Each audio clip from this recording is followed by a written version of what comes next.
Quelques points de bande de vous, j'espère que vous allez bien. On se retrouve pour une nouvelle vidéo achat manga et il y a eu un peu d'abus, hein. Voilà, il y a eu un peu d'abus. Enfin, il y avait un truc qui était prévu, il y avait 2 trucs qui étaient prévus.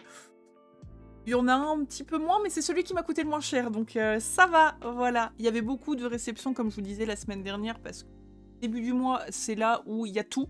En fait, il me manque encore quelques trucs que ma librairie a pas reçus. Pas grave, vous allez voir que j'ai largement de quoi m'occuper.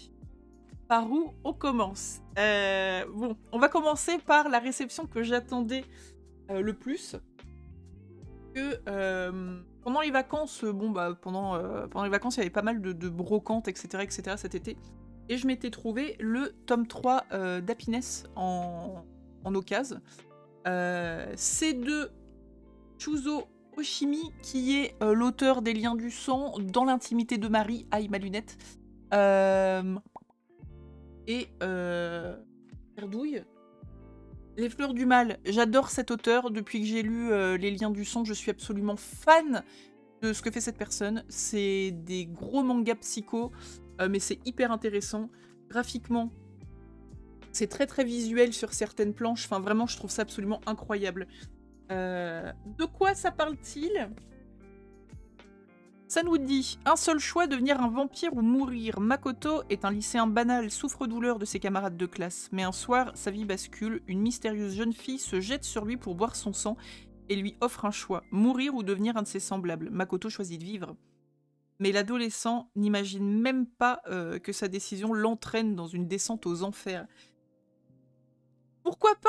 Pourquoi pas? Donc vous l'aurez compris, il y avait une réédition de la série. Je me suis donc pris l'intégrale, sauf le tome 6 qui s'est perdu parce que la FNAC, ils sont très doués, ils font des cartons, mais au lieu de mettre un carton un petit peu plus grand et pouvoir t'envoyer tous les tomes, non, ils préfèrent ne pas t'envoyer tous les tomes et puis t'envoyer ça en 2 fois. Et puis, au lieu d'être logique et de dire que ils vont mettre le dernier tome dans un autre carton, non, ils t'en mettent plein en plein milieu de la série. Bonne ambiance. Voilà, j'ai 9 tomes de la série, donc 10 sauf le 6. Je vous montre les covers qui sont... voilà. Est-ce que je vous ai dit que j'adorais cet auteur? Et... donc je vais attendre de tous les avoir pour les acheter. Hein. Donc ça c'est le tome que j'avais eu en occasion, et en très très bon état. Comme d'habitude, il y a une évolution au niveau des jaquettes. Elle est ouf celle-là. Elle est vraiment ouf. Hein. Hop. Et des 2 côtés. Hein.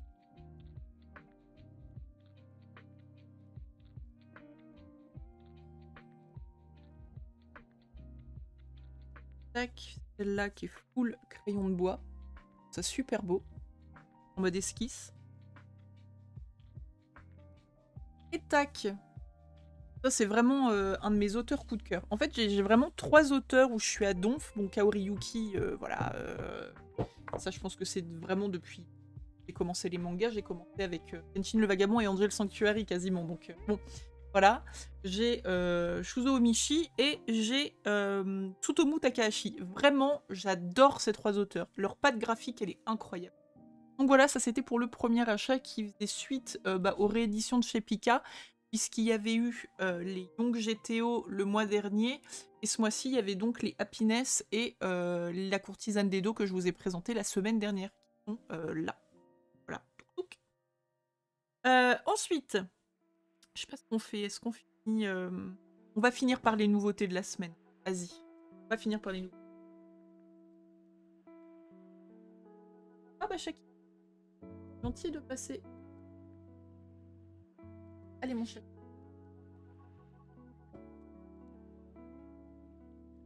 Pas pour longtemps. Non, vraiment. S'il vous plaît, mon gros chat. J'ai fait ma première commande chez Blackbox puisque j'ai une copine, Chini, si tu passes par là, let's go, qui habite en Suisserie et qui voulait commander un bouquin chez Blackbox, sauf que il m'a foutu des poils partout là. La bélo, ça colle. C'est dégueulasse. Non, c'est dégueulasse. Bref, du coup, elle voulait commander un truc chez Blackbox et c'est pas rentable en fait pour elle de se faire livrer en Suisse. C'est hyper cher, les frais de port, c'est incroyable. Du coup, parce que quand c'est comme ça, généralement, je lui prends. J'attends d'avoir un truc assez conséquent et je lui envoie. Et vu que les frais de port étaient free à partir d'un certain montant, j'ai regardé un peu ce qu'ils avaient dans leur catalogue et chez Blackbox, ils ont une catégorie occasion. J'ai regardé un petit peu ce qu'il y avait dedans et je suis tombée sur l'intégrale en 3 tomes de Billy the Kid. Voilà, je connais l'histoire, ça avait l'air sympa. Les graphismes étaient plutôt beaux. Alors Blackbox, c'est beaucoup du rétro, hein. Vous n'avez pas trouvé des grosses licences genre triple A du manga à la MHA, tous ces trucs-là. Quoique, ils ont quand même Goldorak, si je dis pas de bêtises, qui est quand même assez connu. Hop, je vous montre un petit peu graphiquement. On est sur une patte un petit peu old school, mais je trouvais ça sympa, surtout que les trucs genre western spaghetti et tout, j'ai pas trop de mangas qui sont un peu dans cette ambiance-là, donc why not? Ça nous dit quoi? Cowboy, Saloon et Revolver. Faites une plongée dans le Far West en compagnie de Noboru Rokuda et son interprétation de la vie de Billy the Kid, le célèbre hors-la-loi qui mourut à 21 ans après avoir tué 21 personnes. Une série western en 3 tomes au graphisme époustouflant. Bon, époustouflant, je sais pas, mais en tout cas, je trouve ça sympa. C'est un peu rétro. Et encore une fois, ça me permet de mettre un pied dans la maison d'édition Black Box, puisque je ne connais pas plus que ça. C'est assez qualitatif hein, au niveau des bouquins. Enfin, je veux dire, pour de l'occasion, c'est un peu comme les occasions de chez Meian, c'est neuf en fait. C'est plus si bien de le faire. C'est le cas. Et bah, vous les aurez vus 2 fois. Donc, je vais lire ça et puis, bah, comme d'habitude, je ferai une petite review sur TikTok. D'ailleurs, s'il y a des gens, alors je fais petit instant promo entre guillemets.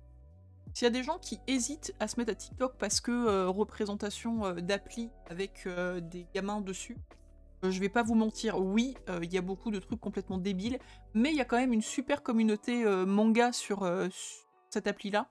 Donc, enfin, si vous checkez que des trucs genre commu manga, genre manga, etc., manga BL, manga shonen, en fonction de ce que vous aimez, vous tomberez que sur des TikTok de manga et j'en ai à la pelle du coup. Je passe des heures et des heures à check et à mettre des trucs de côté. C'est ça le problème en fait, c'est que depuis TikTok, il y a trop de séries que j'ai envie de me faire qui ont l'air intéressantes. Mais enfin voilà, tout ça pour dire que n'hésitez pas. J'ai le même pseudo, donc Kaorikat sur TikTok. Ça me ferait plaisir de vous voir. En parlant toujours d'occasion, mais cette fois chez Meian. Je voulais faire ma petite commande. Alors, je voulais me prendre aussi les Madoka Magica, mais ils sortent qu'à la fin du mois, donc je verrai en début de mois prochain pour refaire une commande.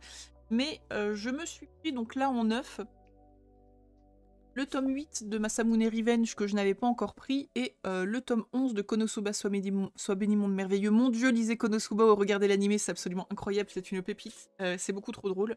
Et je me suis aussi pris le tome 11 de Gannibal, mais vu qu'il est sorti, il sortait après ma commande, il est passé en préco, il va pas tarder à arriver. Et qui dit achat Meian dit « Oh, il y a un petit coin d'occasion chez Meian, qu'est-ce qu'on se ferait-il pas ?» Bah j'ai pris 2-3 trucs. Alors, j'avais envie de Pipou Yaoi. Voilà. Je vais vous la faire. Je vais prendre mon étagère, je vais vous sortir mes séries Yaoi. C'est que des trucs Pipou. Et là, je regardais et je suis tombée sur 2 séries du même auteur et je trouvais les covers mais mignonnes. Voilà. Je trouvais que c'était Pipou. L'histoire, j'ai trouvé ça Pipou. Alors, vu que je suis con, je me suis pas dit, bah tiens, tome, et puis je vais voir si c'est... Reste... Non, il y avait tout qui était dispo en occasion, 3 balles le tome, j'ai pris. Et ils sont neufs. Voilà, encore une fois, les occasions Meian, bonne pioche. Alors, donc on a Mankai Darling, donc en 2 tomes. Qu'est-ce que ça nous dit? Ça fait maintenant 1 semaine, Takashi sort avec Haruhiko Fujimori, le patron de la boutique de fleurs où il travaille. Le jeune homme a l'habitude d'être tripoté et sexuellement harcelé par son patron. J'avais dit Pipou, hein. Mais le simple fait de penser qu'ils forment à présent un couple le rend nerveux et inquiet. Malgré tout, nos 2 tourtereaux décident de vivre ensemble. Attention, ils passent à l'action. Cette comédie romantique hilarante et ses personnages hauts en couleur ne manqueront pas de vous amuser au fil des chapitres. Ah ouais, c'est... Bon. Il n'y a pas, voilà, il n'y a pas de zigounette à toutes les pages. Ça va être rigolo, apparemment. C'est rigolo, c'est un peu léger. Au niveau graphique, ça a l'air d'être assez simple. C'est pas...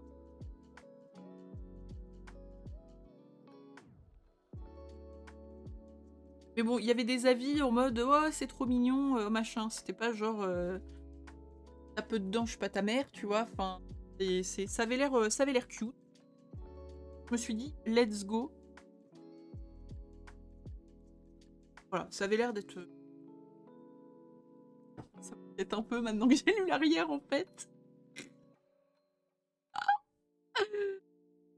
Ah, je veux pas de harcèlement sexuel bizarre. Bon, on verra. Je ferai une review pareil dessus.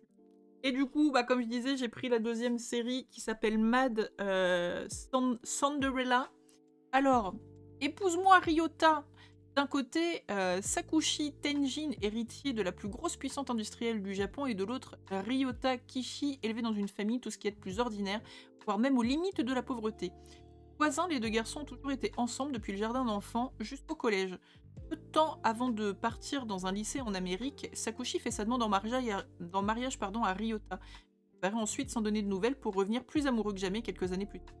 Véritable Cendrillon des temps modernes, Ryota devra affronter bien d'autres problèmes que son statut social s'il veut vivre une grande histoire d'amour avec son prince charmant. En fait, c'est cette série que j'ai vue en premier. Et je me suis dit, ouais, c'est cool, ça a l'air sympa, machin.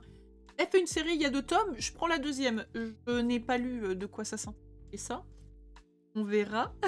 En tout cas, voilà, c'est celle-ci qui m'avait donné envie. Le délire un peu Cendrillon, machin, avec pas les mêmes classes sociales. Enfin, dans Takane et Anna, ça marche hyper bien. Il y a plein de mangas où ça marche hyper bien. Généralement, ça donne des situations assez rigolotes. Et pareil, il y avait des... comment dire, des commentaires qui disaient que ah bah c'était rigolo, etc. etc. C'est mimi, mais enfin voilà, c'est simple. C'est simple. Donc c'est en 5 tomes. Donc le tome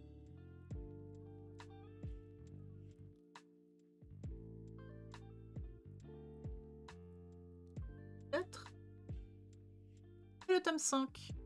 Voilà. Donc j'ai vu que cet auteur-là avait fait, avait aussi une ou deux séries courtes, enfin courtes, moins de 5 tomes en tout cas, dans le catalogue de Anna. Donc voilà, je vous en reparlerai. Si à un moment vous voyez dans mes lectures, dans mes achats manga, qu'il y a une de ces séries qui proc, c'est que j'ai bien aimé. Si ça ne revient pas et que vous flirtez sur Vinted et que vous les voyez, c'est peut-être que j'ai pas aimé du coup. Enfin voilà, je tente. J'avoue que c'est un peu un achat complet. Ah, j'avais envie de me faire plaisir. Les futurs, c'est le mois prochain, donc... On passe donc aux nouveautés de la semaine. Bon, il manque 2-3 trucs, ça fait chier, mais bon, c'est pas gravissime. Je vais avoir de quoi m'occuper là. C'est donc le tome 3 de Dan Dadan. Donc le tome 1 et le tome 2, il y avait eu beaucoup de com dessus. J'avoue que je me suis totalement laissée avoir par la hype. Et en fait, c'était hyper cool. À part bon, le délire côté extraterrestre qui était un petit peu chelou. Sinon, c'est vraiment... Enfin, franchement, c'est vraiment bien foutu. Les dessins sont hyper cool. L'action, c'est hyper sympa. Il y a des yokai, il y a des fantômes, il y a des démons, il y a une histoire, bon voilà, d'extraterrestres. J'ai plus du mal en fait avec le côté extraterrestre. En gros, pour vous... Pas du tout déjà clean. En gros, lui, il croit aux extraterrestres. C'est le pseudo... le mec qui a pas trop d'amis au bahut. Et elle croit aux fantômes et pas aux extraterrestres. Et lui, pardon, il croit pas aux fantômes. Un jour, ils vont faire connaissance, enfin bref, ils vont tomber l'un sur l'autre, ils vont commencer à parler. Elle va lui dire ah bah gna gna gna, tu crois pas aux fantômes, aux extraterrestres, ça existe pas, vas-y, je vais te prouver que les fantômes existent. Et lui, inversement, ah gna gna gna, tu crois pas aux extraterrestres, mais aux fantômes, je vais te prouver que les extraterrestres arrivent. Ils partent du coup, chacun l'un et l'autre, sur la recommandation de l'un et de l'autre dans 2 lieux différents, un pour les extraterrestres, un pour les fantômes, et ils vont tomber nez à nez avec un extraterrestre et un fantôme. De là commence l'histoire, tout ça. Il va se passer... c'est le côté un peu rigolo, mais enfin, dit comme ça, c'est con, mais en vrai, c'est hyper bien amené dans l'histoire. Il va se passer que lui, il va se faire piquer ses boules, ses balls, par le fantôme qu'il va rencontrer. Voilà. Et bon, bah du coup, ils vont s'associer pour récupérer son masculin. Mais ça va pas être aussi facile que ça. Et ils vont rencontrer d'autres personnes dans leur péripéties. Et il va y avoir d'autres esprits, d'autres extraterrestres, visiblement. Dans le tome 2, il n'y a que des esprits, à part l'extraterrestre qu'ils rencontrent. Là, visiblement, je je pense que ça va être un extraterrestre. Mais voilà, c'est mis... en fait, comment dire? J'ai beaucoup de mal, encore une fois, avec les mangas d'humour, mais je sais pas si c'est le fait que c'est... Il y a des scènes qui sont complètement cons, mais c'est amené dans un truc assez... Enfin, ils essayent d'emmener ça dans un truc pas forcément toujours humoristique, du coup, ça sort pas trop de l'histoire. Il y a des côtés, voilà, un petit peu dramatiques, où vraiment, j'ai eu larme à l'œil, hein, même si...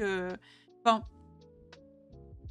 je sais pas comment vous expliquer sans spoil, mais en gros, vous allez avoir... Enfin, vous allez avoir des humains qui vont avoir des liens avec certains yokai, enfin en tout cas certains fantômes, et ça donne des côtés un peu badants, genre ça peut être une mère et sa fille, une femme et son enfant, un père et son enfant, enfin un mari et une femme, enfin etc., etc. Et du coup, ça donne des moments tristes, mais contextuellement, ils peuvent très bien se retrouver parce que, je sais pas, y a un fantôme qui était à côté d'une poubelle, et puis sa femme qui est vivante, enfin la femme du fantôme qui est encore vivante, elle tombe dans la poubelle, elle pue la mort, et puis ça arrive avec le fantôme. Enfin bref, en fait, c'est comme si, j'invente totalement, hein, c'est pas du tout dans le manga, enfin à moins que ce soit dans le tome 3, mais alors là, ce serait... mais en fait, c'est comme si... il y avait des petits côtés gaguesques, mais qui servaient le côté sérieux du manga. Enfin, voilà. Et du coup, c'est là où j'ai beaucoup de mal avec certains mangas full humour ou quoi. Là, j'ai l'Ikonosuba, hein, mais je trouve que ça passe bien. Voilà, tout ça pour dire que je trouve que ça passe bien. C'est bien amené. Les scènes d'action, elles sont vraiment, vraiment cool. Les dessins, bah, ils sont vraiment overstylés aussi, hein. C'est... Enfin... Je trouve que c'est très joli, vraiment je trouve que c'est très joli. Et puis bon, ça ils ont pas inventé l'eau chaude là-dessus, mais l'association première de la classe avec, enfin premier de la classe, genre un peu mal aimé de tous parce que c'est le pseudo-geek dans son coin et la plus populaire de l'école, bah, je trouve que ça match hyper bien. Enfin voilà, c'est deux salles, deux ambiances, et quand c'est réuni, bah, c'est drôle parce que du coup des fois ils se comprennent pas et je trouve ça trop marrant. Voilà, bref, Dan Dadan. Je continue, si c'est dans la lignée des 2 premiers tomes, c'est vraiment une série que je vais adorer. Explication un peu compliquée pour Dan Dadan, hein. Excusez-moi, je sors de 4 heures de chauffe, je fais la vidéo à Chamanga. Tout va bien, levez la main si vous avez compris dans les commentaires.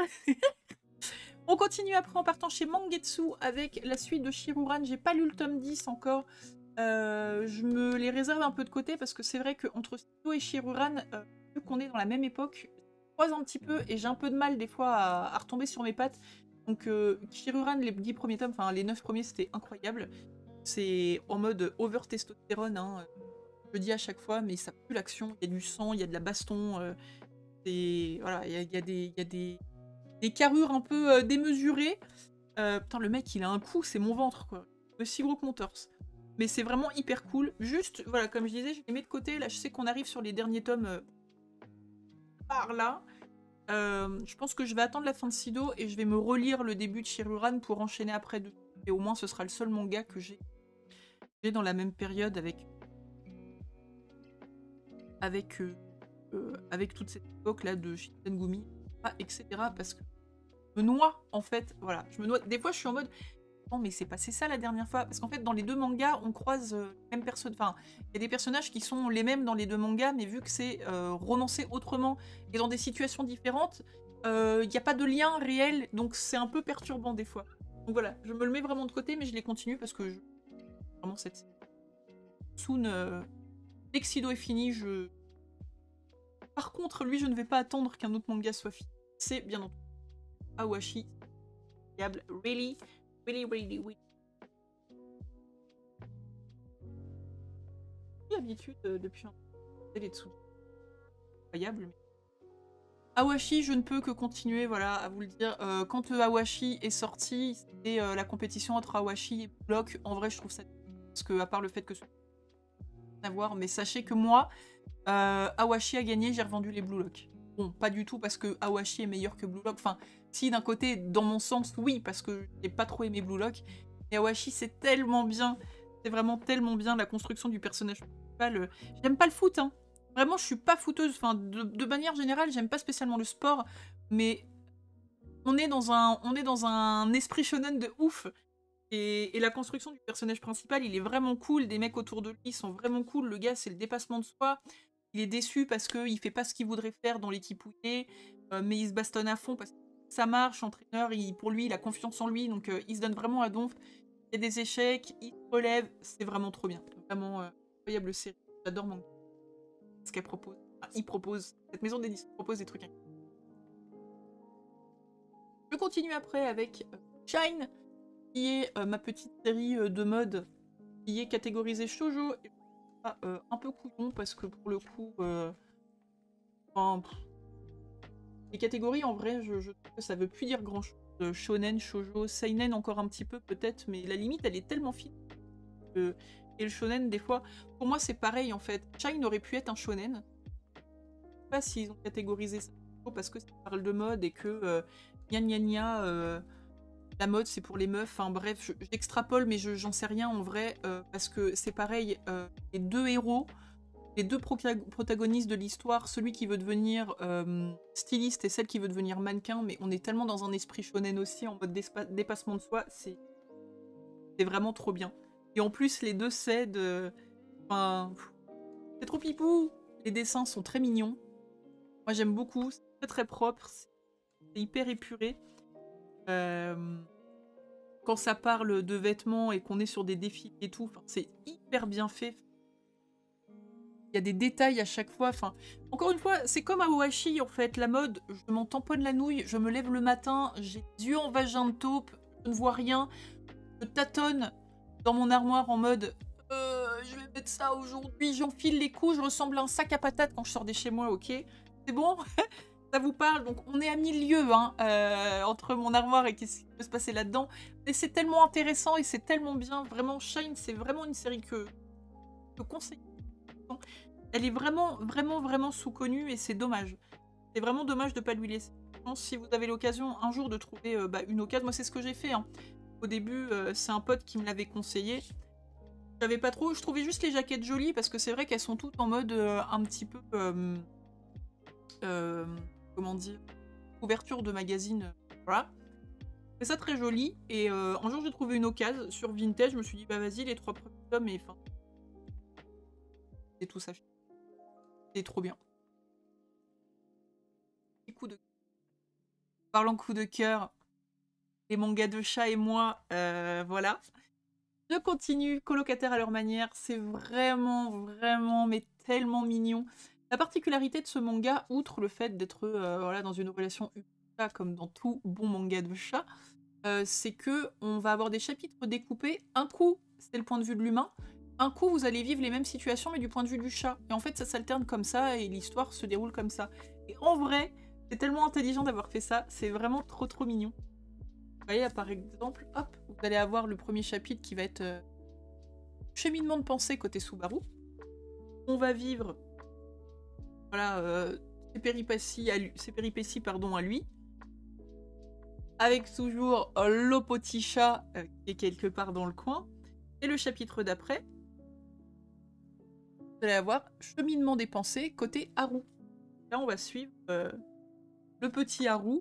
Et des fois, c'est rigolo parce qu'on va voir Subaru qui fait certains trucs et puis Haru qui a une réaction à côté et Subaru qui se demande oh, pourquoi il réagit comme ça, tout ça.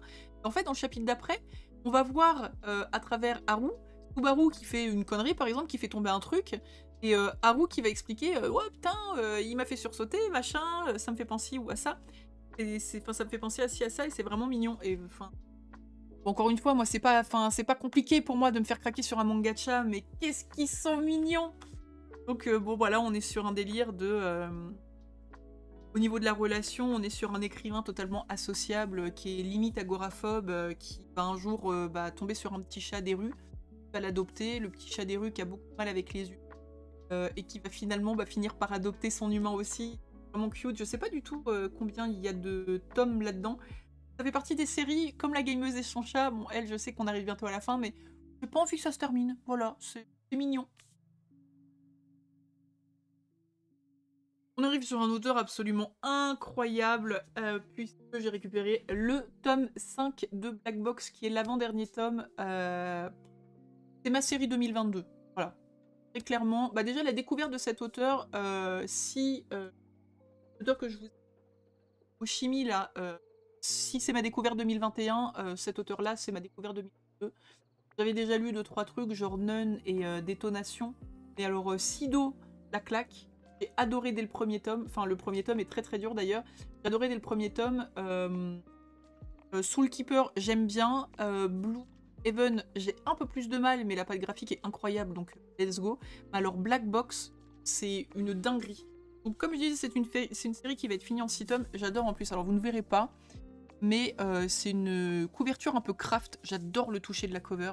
Ils ont fait un travail absolument incroyable, moi je trouve, hein, sur l'édition de ce manga-là. Pika, c'est vraiment super joli. De quoi ça nous parle Black Box, que je vous dise quand même, parce que si vous me dites que vous avez envie de l'acheter, que vous allez l'acheter, je serai extrêmement contente. J'ai réussi à la recommander à une personne, enfin à plusieurs personnes, mais il y en a une qui l'a acheté qui m'a dit ouais, elle est vachement bien, donc je suis hyper contente. En gros, on va suivre ouais, c'est ça, Ryoga, qui veut devenir boxeur. On va apprendre pourquoi plus tard dans le manga, donc je ne vous le dirai pas, mais en gros, la particularité de ce gamin, c'est que son père est en prison.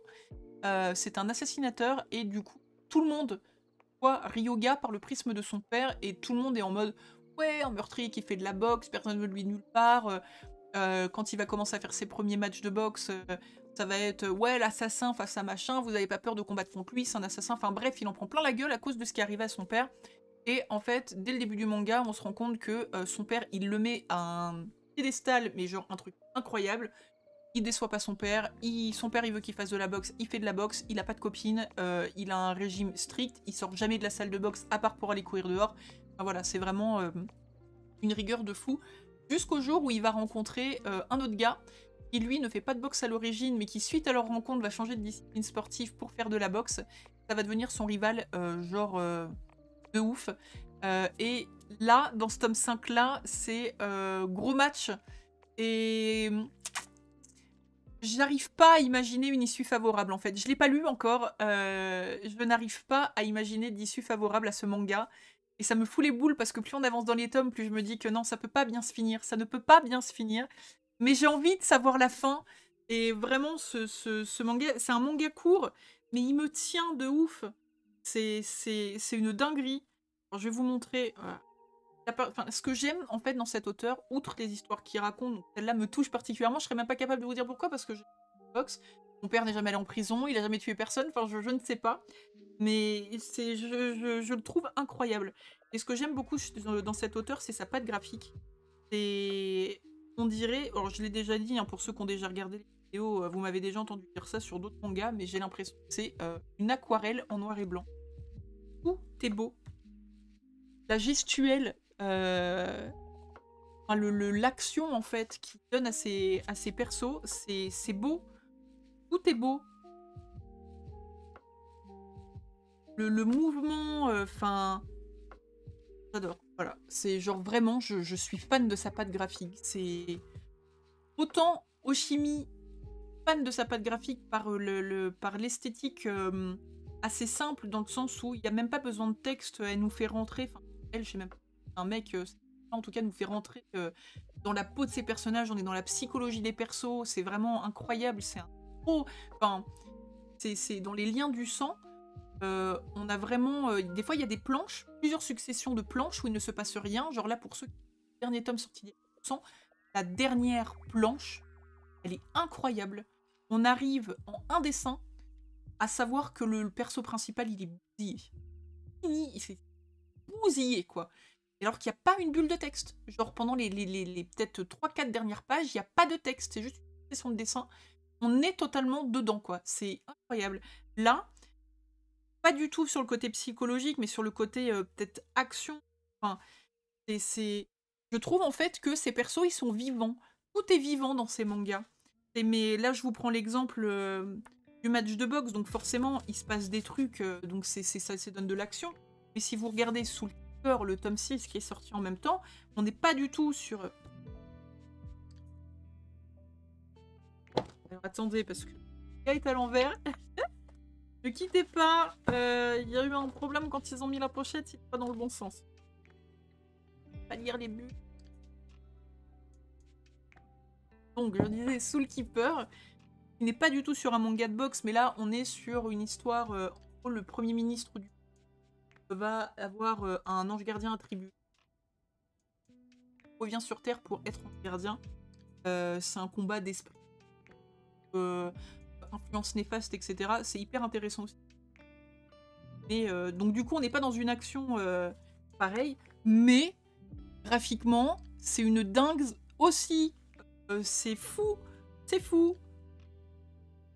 En fait, toutes les planches, je les trouve belles. J'essaye de vous hyper, donc je vous cherche les... Ouais, celle que j'aime. La pluie. Sa mère.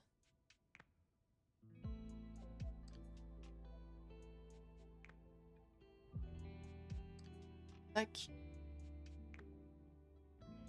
Blanc. Et tout... Là, vous voyez, c'est les énergies néfastes, par exemple, et puis ça, c'est l'ange gardien.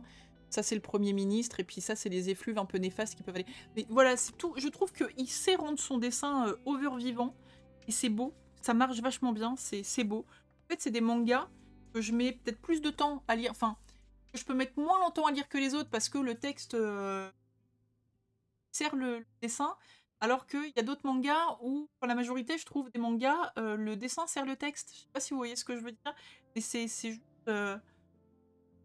J'adore ces auteurs. Vraiment, c'est trop contente limite de lire des mangas pour découvrir des auteurs comme ça, c'est juste incroyable. Et on va finir, parce qu'on est quand même déjà à une demi-heure de blabla, KO ferme là, avec la suite de Rakai Blue, donc Roku Nashi Blue, qui est le premier manga de l'édition Masterpiece.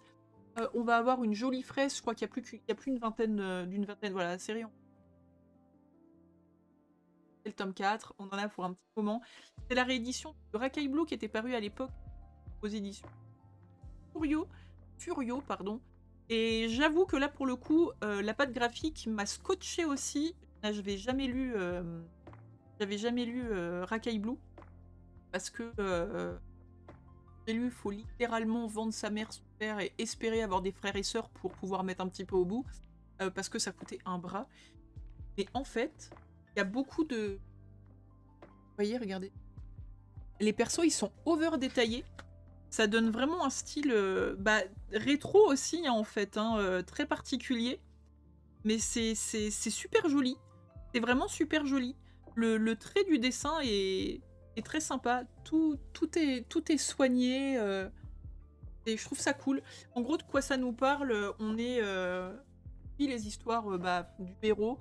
Et un gros bagarreur, mais au cœur tendre. Voilà, il va se passer plein de péripéties. Pour l'instant, en tout cas, j'ai lu que les premiers tomes. J'ai pas lu le tome 3 encore. C'est des péripéties d'école à école, des batailles, enfin des petites bagarres furieux, quoi, en fait. Hein, des mecs qui se foutent sur la gueule parce qu'il y a des gonzesses dans le lot. Ou parce que y a des histoires de boxe aussi. C'est fait pote le héros avec un de la boxe pro, mais qui pouvait pas parce qu'à un moment c'était le bahut. Il a été exclu parce que c'était son club qui avait foutu le bordel avec un autre club. Enfin bref, c'est plein d'histoires dans un bahut avec les bahuts d'à côté, les bahuts de dedans, les gangs un petit peu. Un peu comme on peut avoir dans Young GTO, je suppose. Enfin, un peu GTO, tout ça. Et c'est vraiment sympa. La patte graphique est très particulière, très cool, mais c'est vraiment, vraiment cool. Donc voilà, je les lis doucement. Quand même des bons petits pavés. Mais franchement, le tome 2, j'ai eu un petit peu de mal à me mettre dedans, mais une fois que je l'ai commencé, et dégommé. Ça se lit très bien. Pareil, c'est prenant, quoi. On s'attache vite aux persos, en fait. C'est des petits cons. C'est des petits cons, mais c'est des petits cons attachants. Voilà. Voilà pour tous les achats de la semaine. Donc là, comme je vous dis, tome 6, Père d'Happiness qui va arriver. Et le tome 11 de Gannibal qui devrait arriver aussi soon. Je me suis pris une petite série sur Vinted parce que j'ai vendu des mangas, donc je me suis permise de me reprendre une à pas cher qui me faisait envie. Spoil, c'est du Boichi.